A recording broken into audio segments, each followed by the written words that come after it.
தமிழ் வழியாக ஆங்கில இலக்கணம். இன்றைக்கி நம்ம பார்க்க போகிற topic past perfect continuous tense. Past perfect continuous டென்ஸ்னால் என்ன, அதை நம்ம எங்கே யூஸ் பண்ணணும், எப்படி யூஸ் பண்ணணுங்கிறத இந்த வீடியோவில் நம்ம தெளிவாக பார்க்கலாம். அதுக்கு முன்னாடி நம்ம சேனல் இப்போ தான் ஃபஸ்ட் டைம் பார்க்குறீங்களா, சப்ஸ்கிரைப் பண்ணிக்கோங்க. உங்களுக்கு தெரிஞ்ச ஸ்கூல் காலேஜ் ஸ்டூடெண்ட்ஸ்க்கு இந்த வீடியோவை ஷேர் பண்ணுங்கள். ஆங்கில இலக்கணம் கடினமாக இருக்கும்னு நினைக்கிறவங்களுக்கு நம்ம தாய்மொழி தமிழ் மூலமாக சொல்லித்தரனால மிகவும் எளிமையாக புரிஞ்சுக்கிற வகையில் இருக்கும். ஸோ சப்ஸ்கிரைப் பண்ணிக்கோங்க. ஓகே, வீடியோவில் இன்றைக்கி பாசிட்டிவாக யூஸ் பண்ணும்போது, நெகட்டிவாக யூஸ் பண்ணும்போது, இன்ட்ராகேட்டிவாக கேட்கும்போது நம்ம பாஸ்ட் பர்ஃபெக்ட் கண்டினியூஸ் டென்ஸில் என்ன ஃபார்முலா யூஸ் பண்ண போகிறோம், அதுக்கான மெத்தட்ஸ் என்ன, பாசிட்டிவாக இருக்கும்போது என்ன வேர்ட் சேர்க்குறோம், நெகட்டிவாக இருக்கும்போது என்ன சேர்க்குறோம் அப்படிங்கிறத ஃபுல்லாக இந்த வீடியோவில் நம்ம தெளிவாக பார்க்கலாம். இதுக்கு முன்னாடி போட்டது ப்ரெசன்ட் பர்ஃபெக்ட் கண்டினியூஸ் டென்ஸ். அந்த வீடியோவை பார்க்காதவங்க அந்த வீடியோவை பார்த்துட்டு இந்த வீடியோவை பாருங்கள். இப்போ வீடியோக்குள்ளே போகலாம். பாஸ்ட் பர்ஃபெக்ட் கண்டினியூஸ் டென்ஸ் அப்படின்னா என்ன அப்படிங்கிறத ஃபஸ்ட்டு எக்ஸ்ப்ளனேஷன் பண்ணிடலாம். Past perfect continuous tense is used for an action that started at some time in the past and continued until a specific time in the past. So past perfect continuous டென்ஸ்னால் வேறு ஒன்றும் கிடையாது. ஒரு குறிப்பிட்ட இறந்த காலத்தில், ஏற்கனவே முடிஞ்ச ஒரு காலத்தில் ஸ்டார்ட் ஆகி ஏற்கனவே முடிஞ்ச ஒரு டைம்லையே முடிஞ்ச ஒரு ஆக்ஷனை பற்றி நம்ம சொல்கிறதுக்காக யூஸ் பண்ணுற டென்ஸ் தான் பாஸ்ட் பர்ஃபெக்ட் கண்டினியூஸ் டென்ஸ். நம்ம ப்ரெசன்ட் பர்ஃபெக்ட் கண்டினியூஸ் டென்ஸில் பாஸ்ட்லேயே ஆரம்பிச்சிருக்கோம், பட் ப்ரெசன்ட் வரைக்கும் அது கண்டினியூ ஆகிக்கிட்டு இருக்கோம். அதை பற்றி தான் நம்ம ப்ரெசன்ட் பர்ஃபெக்டில் பார்த்தோம்.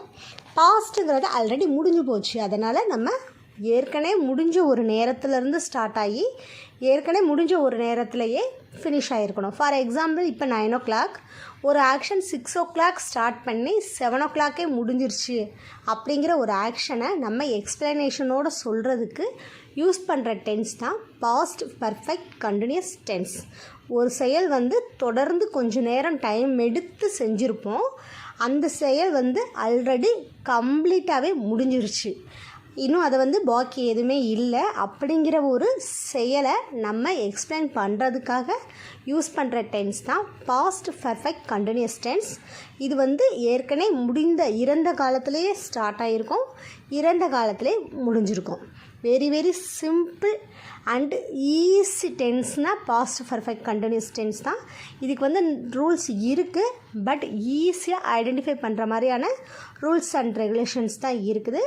Once again, past perfect continuous டென்ஸ்னால் பாஸ்ட் ஆல்ரெடி முடிஞ்ச ஒரு காலத்தில் இருந்து ஸ்டார்ட் ஆகிருக்கும், அதே மாதிரி முடிஞ்ச ஒரு டைம்லையே அந்த ஆக்ஷன் கம்ப்ளீட்டாக முடிஞ்சிருக்கும்.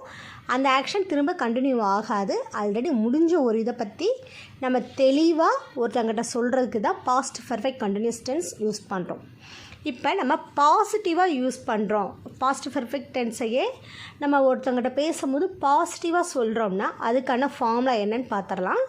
Subject plus had been plus present participle and then sentence. So subject நம்ம எல்லாருக்குமே தெரியும், first person, second person, third person எதாக இருந்தாலும் நம்மளுக்கு சப்ஜெக்டில் யூஸ் பண்ண போகிறோம்.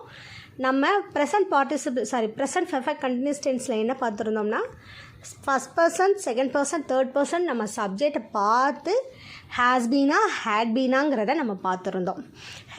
ஹேவ் எங்கெங்கே யூஸ் பண்ணுவோம், ஐ, யூ, வி, தே அப்படி பார்த்துருந்தோம். இது ஹீ, ஷீ, இட் இப்படிலாம் வந்துச்சுன்னா has been, have been use பண்ணுவோம். பட் இதை ரொம்ப ரொம்ப ஈஸி பாஸ்ட் பர்ஃபெக்ட் கண்டினியூஸ் டென்ஸில். ஏன்னா சப்ஜெக்ட் என்னங்கிறத நம்ம கன்சிடர் பண்ணவே வேண்டாம். பாஸ்ட் பர்ஃபெக்ட் கண்டினியூஸ் டென்ஸ்னாலே நம்ம ஹேட் பீன் அப்படிங்கிற வேர்டை ஆட் பண்ணிக்கலாம். அது சப்ஜெக்ட் ஃபஸ்ட் பர்சனாக இருக்கலாம், செகண்ட் பர்சனாக இருக்கலாம், தேர்ட் பர்சனாக இருக்கலாம். அதை பற்றி நம்ம ஒரி பண்ண வேண்டியதே இல்லை.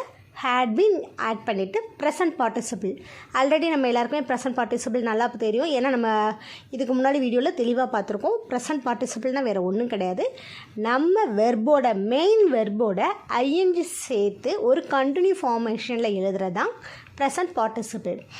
இது பாஸ்ட் பார்ட்டிசிபிள்ங்கிறது வெர்போட third formation. Verb 1, verb 2, verb 3 வரதான் பாஸ்ட் பார்ட்டிசிபிள். ப்ரெசன்ட் பார்ட்டிசிபிள்ங்கிறது நம்ம மெயின் வெர்போட ஐஎன்ஜி ஃபார்ம் சேர்த்து எழுதுகிறோம். அண்ட் தென் சென்டென்ஸ், ரிமைனிங் சென்டென்ஸை நம்ம ஆட் பண்ணி எழுதிக்கிறோம். For example, the first sentence, she had been working in a school for 4 years. அவங்க ஸ்கூலில் ஒரு 4 இயர்ஸாக ஒர்க் பண்ணியிருந்தாங்க.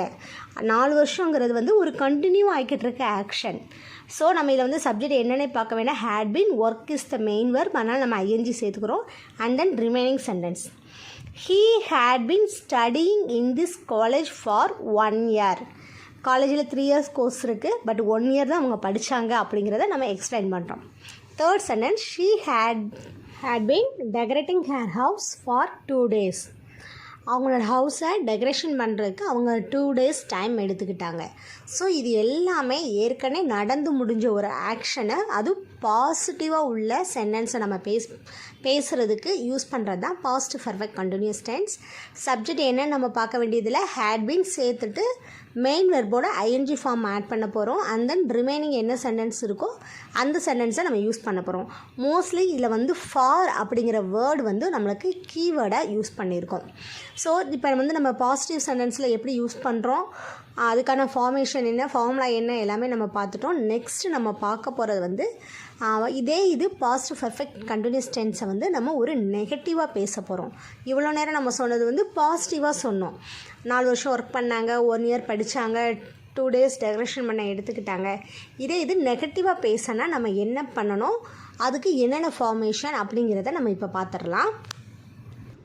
ஒரு சென்டென்ஸ் நெகட்டிவாக இருக்கும்போது subject plus had not been, present participle and then sentence. So இதுலேயுமே சேம் தான். நம்ம சப்ஜெக்ட் வந்து ஃபஸ்ட் பர்சனாக, செகண்ட் பர்சனாக, சிங்குலராக இருக்கா, ப்ளூரல் ஃபார்மில் இருக்காங்கிறத நம்ம எதுவுமே கன்சிடர் பண்ண வேண்டியதில்லை. ஹேட் பீன் எப்படி நம்ம பாசிட்டிவ் சென்டென்ஸ்க்கு யூஸ் பண்ணோமோ அதே மாதிரி நெகட்டிவ் ஃபார்மேஷனுக்கு ஹேட் நாட் பீன் அப்படிங்கிற வேர்டை நம்ம ஆட் பண்ண போதும். And then present participle already நம்மளுக்கு நல்லாவே தெரியும். மெயின் வெர்ப் என்ன இருக்கோ அந்த மெயின் வெர்போட ஐஎன்ஜி ஃபார்ம் சேர்த்து கண்டினியூ அப்படிங்கிறதுக்காக நம்ம ஐஎன்ஜி சேர்க்குறோம். And then remaining sentence use பண்ணியிருக்கோம். ஸோ இதில் எக்ஸாம்பிள்ஸ் பார்த்துடலாம். They hadn't been speaking to each other for, அவங்க வந்து வருஷக்கணக்காக பேசவே இல்லை. And then second one, her dog hadn't been sleeping well before it died. அவளோட டாக் வந்து இறந்து போகிறதுக்கு முன்னாடி நல்லாவே தூங்கவே இல்லை. Third one, she had not been taking good care of her health. அவளோட ஹெல்த்தை வந்து சரியாகவே பார்த்துக்கிடவே இல்லை. ஸோ இந்த 3 சென்டென்ஸ்லையுமே நம்ம பார்த்தோம்னா ஒரு செயலை வந்து நெகட்டிவாக நம்ம சொல்லியிருக்கோம். அதாவது அவங்க செய்யலை, பண்ணலை அப்படின்னு சொல்லி நெகட்டிவாக நம்ம யூஸ் பண்ணியிருக்கோம். அதனால தான் ஹேட் நாட் பீன் அப்படிங்கிற வேர்டை நம்ம யூஸ் பண்ணியிருக்கோம். சப்ஜெக்ட் சேம் அதே தான். ஃபஸ்ட் பர்சனாக, செகண்ட் பர்சனாக, தேர்ட் பர்சனாக நம்ம பார்க்கவே இல்லை. ஹேட் நாட் பீன் யூஸ் பண்ணியிருக்கோம். அதை ஹேட் இன் பீன்னும் நம்ம யூஸ் பண்ணிக்கலாம். தென் present participle, first main verb என்ன வெர்போ அந்த வெர்போட ஐஎன்ஜி ஃபார்ம் ஆட் பண்ணியிருக்கோம். And then remaining sentence use பண்ணியிருக்கோம். ஸோ இப்போ வரைக்கும் நம்ம பார்த்த பாசிட்டிவும் சரி நெகட்டிவும் சரி உங்கள் எல்லாருக்குமே நல்லா புரிஞ்சிருக்கும்னு நினைக்கிறேன். நெக்ஸ்ட்டு நம்ம பார்க்க போகிறது வந்து சேம் பாஸ்ட் பர்ஃபெக்ட் கண்டினியூஸ் டென்ஸில் ஒரு கொஸ்டினை இன்ட்ராகேட்டிவாக கேட்டால் என்ன பண்ணலாம் அப்படிங்கிறத பார்க்கலாம். இன்ட்ராகேட்டிவாக நம்ம கேட்கணுன்னா அதுக்கான ஃபார்மேஷன் ஃபஸ்ட்டு பார்த்துடலாம், ஃபார்முலா பார்த்துடலாம். Had plus subject plus been plus present participle plus sentence and then question mark. So நம்ம பாஸ்ட் பர்ஃபெக்ட் கண்டினியூஸ் டென்ஸ் ரொம்ப ஈஸி. நம்ம வீடியோ ஸ்டார்டிங்லேயே சொல்லியிருந்தோம் பார்த்தீங்களா. அது ஏன்னா நம்ம சப்ஜெக்டை பார்த்து நம்ம யோசித்து ஹேடா ஹேஸா என்ன போடணும் ஏது போடணும் நம்ம யோசிக்கவே வேண்டியதில்லை. பாஸ்ட் பர்ஃபெக்ட் கண்டினியூஸ் டென்ஸ்னால எல்லாத்துக்குமே ஹேடு தான் வரும். அண்ட் தென் ப்ரெசன்ட் பார்ட்டிசிபிள் தான் வரும். இதில் வந்து எந்த சேஞ்சஸுமே இல்லை. அதனால தான் இது ரொம்ப ஈஸியான ஒரு டென்ஸ்னு சொன்னேன். என்ன நம்ம கொஞ்சம் கவனமாக இருக்கணும். இந்த டென்ஸ் வந்து இந்த செயல் வந்து ஆல்ரெடி எல்லாமே நடந்து முடிஞ்ச செயலை பற்றி நம்ம பேசுகிறோமா அப்படிங்கிறத மட்டும் கொஞ்சம் நம்ம கவனமாக இருந்தோம்னா இந்த டென்ஸ் ரொம்பவே ஈஸியானது தான். ஃபஸ்ட் ஒன்று எக்ஸாம்பிள் பாருங்கள். Had that dog been barking a lot in the past few weeks. அந்த டாக் வந்து ரொம்ப குறைச்சதா, லாஸ்ட்டு கொஞ்சம் வாரமாக ரொம்ப குறைச்சிக்கிட்டே இருந்ததா. அதாவது இப்போ கேட்கல, நடந்து முடிஞ்ச ஒரு செயலை பற்றி ஒரு கொஸ்டினாக கேட்குறாங்க. Second one, had they been sleeping late during the summer holidays விட்டாலே சில்ட்ரன்ஸ்க்கு ரொம்ப ஹாப்பி தான். அவங்க என்ன செய்ய மாட்டாங்க, சரியாக தூங்க மாட்டாங்க, வேகமாக ஏர்லியராக எந்திக்க மாட்டாங்க. அதை தான் பேஸ் பண்ணி கொஸ்டின் கேட்குறாங்க. Had they been sleeping late during the summer வெக்கேஷனில் அவங்க லேட்டாக தூங்கினாங்களா. Had she been trying to lose weight when she got sick.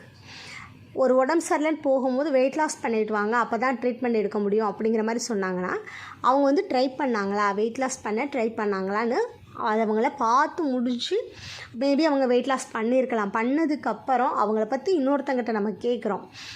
Already அவங்க எல்லாமே ட்ரை பண்ணி முடிச்சிருப்பாங்க, வெயிட் லாஸும் ஆகியிருக்கலாம். அதெல்லாம் நடந்து முடிஞ்ச ஒரு செயலை பற்றி நடந்து முடிஞ்சதுக்கப்புறம் நம்ம கேட்குறதுக்கு யூஸ் பண்ணுறதாம். இது எல்லாமே ஹேட் தான் யூஸ் பண்ணியிருக்கோம், தென் சப்ஜெக்டும் யூஸ் பண்ணியிருக்கோம். இது நெகட்டிவ் இன்ட்ராகேட்டிவாக நம்ம கேட்குறோம். இப்போ நம்ம கேட்டது ஃபுல்லாகவே பாசிட்டிவ் இன்ட்ராகேட்டிவாக கேட்டிருந்தோம். இப்போ நெகட்டிவ் இன்ட்ராகேட்டிவாக கேட்கணும்னா என்ன செய்யணும்?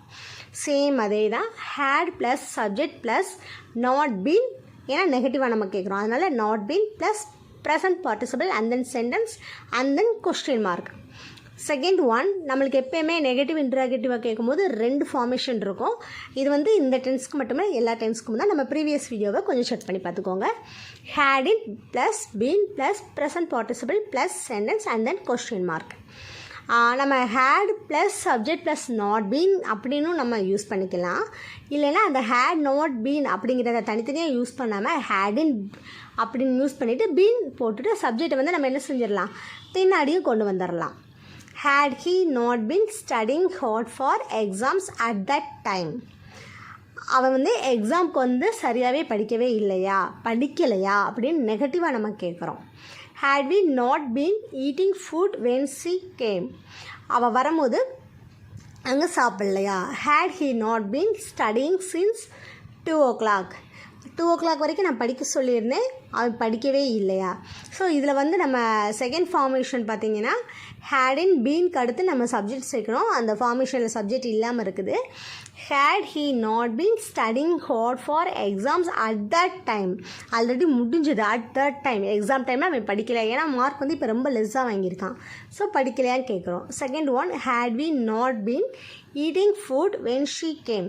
அவங்க வரும்போது நாங்கள் சாப்பிடாமல் இருந்தோமா, சாப்பிட்லையா, ஏன்னா எங்கள் கூட அவங்க சேர்ந்து சாப்பிட்டதில்லை அப்படிங்கிற மாதிரி ஏதாவது சம் கம்ப்ளைண்ட்ஸ் வந்துச்சுன்னா திரும்ப நம்ம கேட்குற கொஸ்டின்ஸ். ஆல்ரெடி இது எல்லாமே நடந்து முடிஞ்ச ஒரு ஆக்ஷன் தான். And then third one, had he not been studying since 2 o'clock. 2 o'clock வரைக்கும் கண்டிப்பாக அவனை படிக்க சொல்லியிருந்தேன், அவன் அது வரைக்கும் படித்தானா படிக்கலையா அப்படின்னு நம்ம நெகட்டிவாக கேட்குறதுக்காக யூஸ் பண்ணுறதான். ஸோ நம்ம வீடியோவை நல்லா பார்த்துருப்பீங்க. பாசிட்டிவ் பர்ஃபெக்ட் கண்டினியூஸ் டென்ஸ்னால் உங்களுக்கு என்னென்னு தெரிஞ்சிருக்கும்.